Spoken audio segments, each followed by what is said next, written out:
নমস্কাৰ modern history of Assam আধুনিক যুগৰ অসম ইতিহাসৰ অন্য এটা ভিডিঅ'লৈ আপোনালোক সকলোকে স্বাগতম জনাইছোঁ। মই ইতিমধ্যে অসমত কেনেকৈ আধুনিক যুগৰ পাতনি মেলিছিলে, 1857 চনৰ বিদ্ৰোহৰ প্ৰভাৱ অসমত কেনেকুৱা ধৰণে পৰিছিলে আৰু এই বিদ্ৰোহত মণিৰাম দেৱানৰ ভূমিকা কেনেকুৱা আছিলে, তাৰোপৰি অসমত হোৱা কৃষক বিদ্ৰোহ বা এগ্ৰিৰিয়ান ৰিভল্ট যেনেকৈ ফুলগুৰি আপৰাইজিং, লাচিমা আপৰাইজিং, পথৰুঘাট আৰু ৰঙিয়া আপৰাইজিঙৰ বিষয়ে আলোচনা কৰিছোঁ। তাৰ লগতে অসমৰ কিছুমান লোকেল পলিটিকেল এছ'চিয়েশ্যন আৰু লিটাৰেৰী এছ'চিয়েশ্যনৰ বিষয়ে আলোচনা কৰিছোঁ আৰু ইয়াৰ আগৰ ভিডিঅ'টোত অসমত কেনেকৈ স্বদেশী মুভমেণ্টৰ প্ৰভাৱ পৰিছিলে, স্বদেশী আন্দোলনৰ প্ৰভাৱ পৰিছিলে সেই বিষয়ে আলোচনা কৰিছিলোঁ। আৰু আজি বিশেষকৈ আলোচনা কৰিম অসমত হোৱা নন কৰ্পৰেশ্যন মুভমেণ্ট বা নন কৰ্পৰেশ্যন মুভমেণ্টৰ প্ৰভাৱ অসমত কেনেকৈ পৰিছিলে, অসহযোগ আন্দোলনৰ প্ৰভাৱ অসমত কেনেকৈ পৰিছিলে তাৰ বিষয়ে আজি এই ভিডিঅ'টোত আলোচনা কৰিম। আৰু আগৰ ভিডিঅ'সমূহৰ লিংক মই ডেছক্ৰিপশ্যন বক্সত দি দিছোঁ, আপোনালোকে গৈ পেলাই চাব পাৰিব। অসমত কেনেকৈ নন কৰ্পৰেশ্যন মুভমেণ্ট বা অসহযোগ আন্দোলনৰ প্ৰভাৱ পৰিছিলে সেই বিষয়ে চোৱাৰ আগতে আমি সৰ্বভাৰতীয় স্তৰত গোটেই বেকগ্ৰাউণ্ডটো অকণমান চোৱাটো অতি প্ৰয়োজনীয়। বিশেষকৈ মহাত্মা গান্ধীৰ নেতৃত্বত 1920 চনত অসহযোগ আন্দোলন আৰম্ভ হৈছিলে। 1920 চনৰ পৰা 1922 চনলৈকে এই আন্দোলন চলিছিলে আৰু এই আন্দোলনৰ প্ৰধান গ'লটো আছিলে স্বৰাজ গ্ৰহণ কৰা, অৰ্থাৎ স্বৰাজ এচিভ কৰা, অৰ্থাৎ ব্ৰিটিছ গভৰ্ণমেণ্টৰ পৰা ভাৰতক স্বাধীন কৰা। এই আন্দোলন কেইবাটাও কাৰণত হৈছিলে। প্ৰথমটো হৈছে ৰাওলাট এক্ট প্ৰৱৰ্তন কৰিছিলে ব্ৰিটিছে 1919 চনত আৰু এই আইন অনুসৰি কোনো ধৰণৰ আগতীয়া নটিচ নিদিয়াকৈ ভাৰতীয়সকলক গ্ৰেপ্তাৰ কৰিব ব্ৰিটিছসকলে। দ্বিতীয় কাৰণটো হৈছে জালিয়ানাৱালাবাগৰ হত্যাকাণ্ড। যিহেতুকে 1919 চনত ৰাওলাট আইন প্ৰৱৰ্তন কৰা হৈছিলে আৰু সেয়েহে এই আইনৰ প্ৰতিবাদত বহুতো অঞ্চলত লোকে সত্যাগ্ৰহ আন্দোলন কৰিছিলে আৰু সেইখিনি সময়তেই অমৃতসৰৰ দুজন ব্যক্তি ডক্টৰ কিটছলিউ আৰু সত্যপাল তেওঁলোকক গ্ৰেপ্তাৰ কৰা হৈছিলে আৰু সেইবাবে অমৃতসৰৰ জালিয়ানাৱালাবাগত বহুতো লোক সমবেত হৈছিলে আৰু জালিয়ানাৱালাবাগত ওলাব সোমাবৰ কাৰণে এখনেই মাত্ৰ এণ্ট্ৰি আৰু এক্সিট গেট আছিলে আৰু তাতেই ব্ৰিটিছ জেনেৰেল ডায়াৰে বহি পেলাই গোটেই মানুহখিনিৰ ওপৰত গুলী বৰ্ষণ কৰিছিলে আৰু প্ৰায় শ লোকৰ মৃত্যু হৈছিলে, বহুতো লোক আঘাতপ্ৰাপ্ত হৈছিলে। গতিকে এইটো হৈছে ইমিডিয়েট ৰিজন বা ভাৰতীয় অসহযোগ আন্দোলনৰ এটা প্ৰধান কাৰণ। 1919 চনৰ 13 এপ্ৰিল তাৰিখে এই জালিয়ানাৱালাবাগৰ হত্যাকাণ্ডটো সংঘটিত হৈছিলে। আৰু তৃতীয় কাৰণটো হৈছে খিলাফত মুভমেণ্ট। ভাৰতত প্ৰথম ৱৰ্ল্ড ৱাৰ মানে প্ৰথম বিশ্বযুদ্ধ যেতিয়া সংঘটিত হৈছিলে, প্ৰথম বিশ্বযুদ্ধ সংঘটিত হোৱাৰ পাছত তুৰ্কীৰ যি অটমান এম্পায়াৰৰ যি খলিফা আছিলে তেওঁলোকৰ সন্মান ব্ৰিটিছৰ কাৰণে লাঘৱ হৈছিলে আৰু তাৰেই কাৰণে কি হৈছিলে, যিসকল মুছলিম ভাৰতীয় মুছলিম আছিলে তেওঁলোকেও ব্ৰিটিছ বিৰোধী আন্দোলন গঢ়ি তুলিছিলে আৰু এই আন্দোলনক খলিফত আন্দোলন বুলি কোৱা হয় আৰু এই আন্দোলনকো মহাত্মা গান্ধীয়ে অসহযোগ আন্দোলনৰ লগত একত্ৰিত কৰিছিলে। তাৰোপৰি বিভিন্ন ধৰণৰ আৰু এই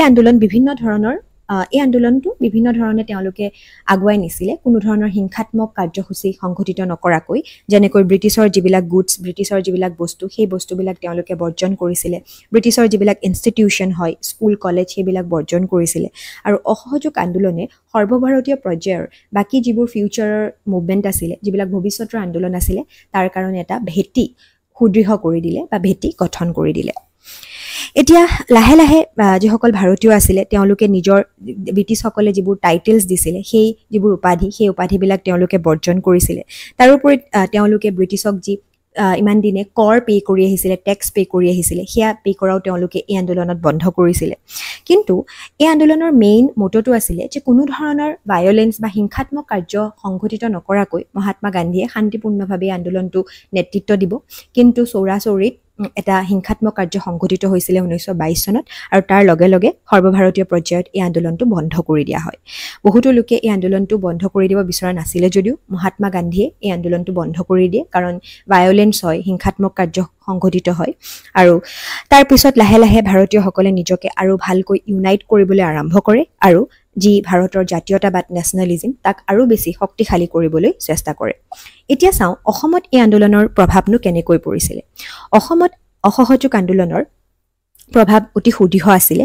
বিশেষকৈ জালিয়ানাৱালাবাগৰ হত্যাকাণ্ড আৰু গান্ধীজীৰ ইনফ্লুৱেঞ্চত অসমতো বহুতো লাৰ্জ স্কেল অফ মবিলাইজেশ্যন আৰু হিন্দু মুছলিমৰ মাজত ইউনিটি দেখিবলৈ পোৱা গৈছিলে আৰু সেইখিনি সময়ত নন কৰ্পৰেশ্যন মুভমেণ্টত অসমৰ প্ৰায় সকলো যুৱ প্ৰজন্মই অংশগ্ৰহণ কৰিছিলে আৰু তেওঁলোক ভাৰতীয় যি নেশ্যনেল মুভমেণ্ট, ভাৰতীয় যি জাতীয় আন্দোলন তাৰ এটা এক্টিভ পাৰ্ট হিচাপে তেওঁলোকেও অংশগ্ৰহণ কৰিছিলে। প্ৰথম অৱস্থাত অসমৰ যিসকল লোক আছিলে তেওঁলোকে ভাৰতৰ লগত তেওঁলোকে কানেক্টেড অনুভৱ কৰা নাছিলে ভাৰতৰ লগত তেওঁলোকে ষ্ট্ৰং কানেকশ্যন ফিল কৰা নাছিলে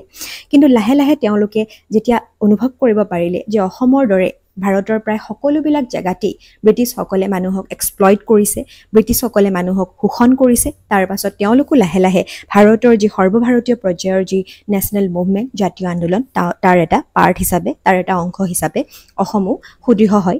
তাৰ লগে লগে তেওঁলোকে অসমৰ ভাৰতবৰ্ষৰ যি নেশ্যনেল মুভমেণ্ট অসহযোগ আন্দোলন তাত তেওঁলোকে অংশগ্ৰহণ কৰে আৰু এটা ইনছেপাৰেবল পাৰ্ট হিচাপে ভাৰতীয় স্বাধীনতা আন্দোলনত তেওঁলোক অসমৰো ভূমিকা উল্লেখযোগ্য হয়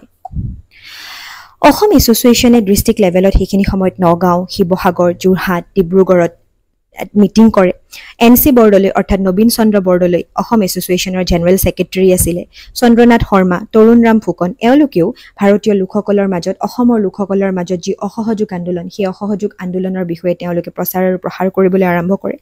আৰু সকলোবিলাক ডিষ্ট্ৰিক্ট লেভেলতেই অসমতো কি হয় বিভিন্ন ধৰণৰ যি কাউন্সিল ইলেকশ্যন আছিলে সেয়া বয়কট কৰে তেওঁলোকে ব্ৰিটিছ টাইটেল অনাৰ আৰু যিবিলাক পোষ্ট আছিলে সেইবোৰো তেওঁলোকে বয়কট কৰিবলৈ আৰম্ভ কৰে তাৰ পাছত অসম এছ'চিয়েশ্যন কি হয় লাহে লাহে গ্ৰেজুৱেলি ডিভাইড হৈ যায় মানে অসহযোগ আন্দোলনত অংশগ্ৰহণ কৰাৰ আগতেই অসম এছ'চিয়েশ্যন গ্ৰেজুৱেলি ডিভাইড হয় আৰু তেওঁলোকৰ বিশেষকৈ গংগা গোবিন্দ বৰুৱা তাৰাপ্ৰসাদ চলিহা আৰু কিছু সংখ্যক লোকে ভাবিছিলে যে কোনো ধৰণৰ ভাৰতীয় আন্দোলনৰ লগত অংশগ্ৰহণ নকৰাকৈ অসমৰ যিবিলাক লোকেল ইছ্যু আছে তাৰ ওপৰত কাম কৰিব কিন্তু অসম এছ'চিয়েশ্যনৰ যিসকল মেজৰিটি নেতা আছিলে তেওঁলোকে প্ৰিফাৰ কৰিছিলে যে তেওঁলোকো অসহযোগ আন্দোলনৰ এটা পাৰ্ট হ'ব নন কৰ্পৰেশ্যন মুভমেণ্টৰ এটা পাৰ্ট হ'ব আৰু 17 ছেশ্যন হয় তেজপুৰত অসম এছ'চিয়েশ্যনৰ আৰু তাতে বহুতো আৰ্গুমেণ্টৰ পাছত এইটো থিৰাং কৰা হয় যে অসম অসমেও ক'ত জইন কৰিব অসমেও নন কৰ্পৰেশ্যন মুভমেণ্ট অৰ্থাৎ অসহযোগ আন্দোলনত তেওঁলোকে অংশগ্ৰহণ কৰিব 1921 চনৰ জুন মাহত এই অসম এছ'চিয়েশ্যনৰ পৰাই আছাম প্ৰভিন্সিয়েল কংগ্ৰেছ কমিটি গঠন কৰা হয় আৰু তাৰ প্ৰেচিডেণ্ট আছিলে কুলধৰ চলিহা আৰু ছেক্ৰেটাৰী আছিলে নবীন চন্দ্ৰ বৰদলৈ 1921 চনৰ আগষ্ট মাহত মহাত্মা গান্ধীয়ে অসমত ভিজিট কৰে অসমলৈ আহে আৰু তাৰ পাছতেই অসমৰ পাৰ্টিচিপেশ্যন নেশ্যনেল মুভমেণ্টত অসহযোগ আন্দোলনত বহুত বেছিকৈ দেখিবলৈ পোৱা যায় এই আন্দোলনৰ ইম্পৰ্টেণ্ট লিডাৰ যেনেকৈ নবীন চন্দ্ৰ বৰদলৈ CN শৰ্মা আৰু তৰুণৰাম ফুকনক 30 নৱেম্বৰ 1921ত গ্ৰেপ্তাৰ কৰে এৰেষ্ট কৰে এই আন্দোলনত অসমৰ প্ৰায় সকলো শ্ৰেণীৰ লোকেই অংশগ্ৰহণ কৰিছিলে গতিকে এতিয়া আমি চাওঁ কেনেকৈ বেলেগ বেলেগ স্তৰৰ লোকে এই আন্দোলনত অংশগ্ৰহণ কৰিছিলে অসমৰ যিসকল ইউথ আৰু ষ্টুডেণ্ট আছিলে তেওঁলোকেও এই আন্দোলনত এটা গুৰুত্বপূৰ্ণ ভূমিকা পালন কৰিছিলে চন্দ্ৰনাথ শৰ্মা হেমচন্দ্ৰ বৰুৱা অমিয় কুমাৰ দাস মহিবুদ্দিন আহমেদ এই লোকসকলে বিশেষকৈ যিসকল যুৱক আছিলে অসমৰ শিক্ষা অনুষ্ঠানৰ তেওঁলোকক এই আন্দোলনত অংশগ্ৰহণ কৰিবৰ কাৰণে নেতৃত্ব দিছিলে তাৰোপৰি ষ্টুডেণ্টসকলে যিবিলাক গভৰ্ণমেণ্ট স্কুল আছিলে ব্ৰিটিছৰ সেইবোৰ বৰ্জন কৰিছিলে প্ৰমিনেণ্ট ইউথ লিডাৰ্ছৰ ভিতৰত লক্ষীধৰ শৰ্মা ৰোহিণীকান্ত হাতী বৰুৱা বিমলাকান্ত বৰুৱা কনক চন্দ্ৰ বৰুৱা বেণুধৰ শৰ্মা তিলক শৰ্মা এওঁলোক আছিলে উল্লেখযোগ্য তাৰোপৰি যিসকল লয়াৰ্ছ আৰু প্ৰফেশ্যনেলছ আছিলে বেলেগ বেলেগ প্ৰফেশ্যনৰ যিসকল লোক আছিলে তেওঁলোকেও এই আন্দোলনত অংশগ্ৰহণ কৰিছিলে তাৰ ভিতৰত যিসকল লয়াৰ্ছ আছিলে তেওঁলোকৰ ভিতৰত নবীন চন্দ্ৰ বৰদলৈ কুলধৰ চলিহা তৰুণৰাম ফুকন কামিনী কুমাৰ চন্দ্ৰ তাৰোপৰি বিষ্ণুৰাম মেধি এওঁলোক আছিলে উল্লেখযোগ্য আৰু এওঁলোকে নিজৰ যি প্ৰেক্টিছ সেই প্ৰেক্টিছ তেওঁলোকে উকালতি তেওঁলোকে এৰি দিছিলে আৰু এই আন্দোলনত অংশগ্ৰহণ কৰিছিলে বহুতো শিক্ষক বা টিচাৰ্ছ আৰু গভৰ্ণমেণ্ট অফিচিয়েলছে তেওঁলোকৰ যিবোৰ জব আছিলে সেই জববোৰ তেওঁলোকে ৰিজাইন দিছিলে তাৰোপৰি বহুতো জাতীয় স্কুল অসমত গঢ় লৈ উঠিছিলে গুৱাহাটীত নলবাৰীত যোৰহাটত তেজপুৰত শিৱসাগৰত নগাঁৱত কৰিমগঞ্জত আৰু মৌলবী বজাৰত আৰু প্ৰথমখন যিখন জাতীয় স্কুল আছিলে অসমৰ সেই স্কুলখনৰ নাম হৈছে তিলক মেমৰিয়েল স্কুল আৰু এই স্কুলখন বাল গংগাধৰ তিলকৰ স্মৃতিত এই স্কুলখন প্ৰতিষ্ঠা কৰা হৈছিলে 1921 চনৰ ফেব্ৰুৱাৰী মাহত গুৱাহাটীত তাৰোপৰি এণ্টি অপিয়াম কেম্পেইন অৰ্থাৎ কানি প্ৰচলন বন্ধ যি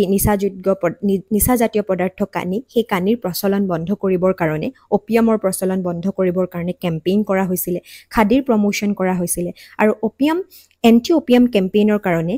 ব্ৰিটিছ চৰকাৰৰ প্ৰায় 19 লাখ মান টকা লষ্ট হৈছিলে মানে তেওঁলোক সিমানখিনি টকা তেওঁলোকৰ হ্ৰাস হৈছিলে বিত্তীয় বৰ্ষত তেওঁলোকৰ মানে লষ্ট হোৱা দেখিব পোৱা গৈছিলে লছ হোৱা তাৰোপৰি প্ৰমোশ্যন অফ খাদীৰ প্ৰমোশ্যন কৰা দেখিব পোৱা গৈছিলে সেইখিনি সময়ত খাদীক যথেষ্ট পপুলাৰাইজ কৰা হৈছিলে আৰু তাৰ যিটো প্ৰডাকশ্যন হয় সেই প্ৰডাকশ্যনটো বহুত বেছি অসমত ইনক্ৰিজ কৰা হৈছিলে তাৰোপৰি যিসকল টি গাৰ্ডেন অসমত যিহেতুকে বহুতো চাহ বাগিচা আছিলে আৰু বহুতো চাহ বাগিচাৰ যিসকল বনোৱা আছিলে তেওঁলোকেও এই আন্দোলনত অংশগ্ৰহণ কৰিছিলে কাৰণ কি তেওঁলোককো যথেষ্ট ব্ৰিটিছসকলে এক্সপ্লইট কৰিছিলে আৰু তেওঁলোকক যিমানখিনি মজুৰি তেওঁলোকক দিব লাগে সিমানখিনি দিয়া নাছিলে সেয়েহে তেওঁলোকে নিজৰ মজুৰি বৃদ্ধিৰ কাৰণে দাবী জনাইছিলে আৰু এক্সপ্লইটেশ্যনৰ বিৰুদ্ধে তেওঁলোকে প্ৰটেষ্ট কৰিছিলে আৰু মে 1921ত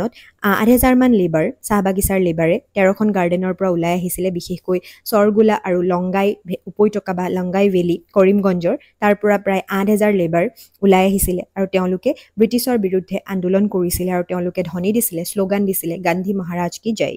আৰু তাৰ পাছতে যিসকল প্লেণ্টাৰ্ছ মানে যিসকল চাহ বাগিচাৰ মালিক আছিলে তেওঁলোক আৰু কলনিয়েল গভৰ্ণমেণ্ট অৰ্থাৎ ব্ৰিটিছ গভৰ্ণমেণ্টে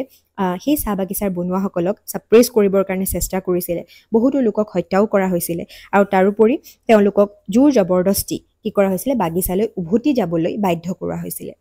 আৰু লাহে লাহে যেতিয়া গোটেই সৰ্বভাৰতীয় স্তৰত চৌৰি চৌৰাৰ হত্যাকাণ্ডৰ কাৰণে 1922 চনত এই আন্দোলন বন্ধ হৈ যায় তাৰ লগে লগে অসমতো এই আন্দোলনৰ মানে অৱসান ঘটিছিলে নন কৰ্পোৰেশ্যন মুভমেণ্টৰ অসমত বিশেষকৈ এটা মাছ ষ্ট্ৰাগললৈ অৰ্থাৎ সকলো পৰ্যায়ৰ লোকেই কিন্তু অসমত এই আন্দোলনত অংশগ্ৰহণ কৰিছিলে সেয়া হয়তো ছাত্ৰ ছাত্ৰী আছিলে ইয়থ আছিলে যুৱ প্ৰজন্ম লয়াৰ্ছ আছিলে টিচাৰ্ছ আছিলে অফিচিয়েলছ আছিলে পিজেণ্টছ আছিলে টি লেবাৰ্ছ আছিলে সকলো লোকেই এই আন্দোলনত অংশগ্ৰহণ কৰিছিলে আৰু কনষ্ট্ৰাক্টিভ ৱৰ্ক যেনেকৈ খাদী হওক এণ্টি অপিয়াম কেম্পেইন হওক এইবোৰ কৰা হৈছিলে আৰু এইবিলাকৰ এটা লং লাষ্টিং ইম্পেক্ট দেখিবলৈ পোৱা গৈছিলে আৰু মেইন ষ্ট্ৰীমত যেতিয়া এই মানে আন্দোলনটো বন্ধ হৈছিলে অসমতো এই আন্দোলনটো বন্ধ হৈ গৈছিলে কিন্তু অসহযোগ আন্দোলনৰ জৰিয়তেই অসমো যি মেইন ষ্ট্ৰীম নেশ্যনেল মুভমেণ্ট অৰ্থাৎ ভাৰতীয় যি স্বাধীনতা আন্দোলন সেই স্বাধীনতা আন্দোলনৰ এটা খুব সুদৃঢ় পাৰ্ট হিচাপে থিয় হৈছিলে আৰু তাৰ লগে লগে যেতিয়া ভাৰতৰ সকলো লোকে নিজকে ইউনাইট কৰিছিলে এই আন্দোলনৰ পাছত আৰু ভৱিষ্যতৰ আন্দোলনৰ কাৰণে ভেটিটো সুদৃঢ় কৰিছিলে সেইখিনি সময়তে অসমেও নিজকে ইউনাইট কৰিছিলে আৰু ভৱিষ্যতৰ আন্দোলনৰ কাৰণে নিজকে সাজু কৰিছিলে গতিকে এইখিনিয়ে হৈছে অসহযোগ আন্দোলনৰ বিষয়ে আৰু এই আন্দোলনৰ প্ৰভাৱ অসমত কেনেকৈ পৰিছিলে তাৰ বিষয়ে গতিকে ভিডিঅ'টো চাই যদি ভাল পালে তেতিয়াহ'লে লাইক শ্বেয়াৰ কমেণ্ট আৰু ছাবস্ক্ৰাইব কৰি দিব আৰু এনেকুৱা ভিডিঅ'বিলাকৰ কাৰণে আপোনালোকে মোৰ চেনেলটো ছাবস্ক্ৰাইব কৰি ৰাখিব আৰু আগৰ ভিডিঅ'সমূহৰ লিংক মোৰ অলৰেডি ডেছক্ৰিপশ্যন বক্সত দিয়া আছে আপোনালোকে গৈ পেলাই চাব পাৰে ধন্যবাদ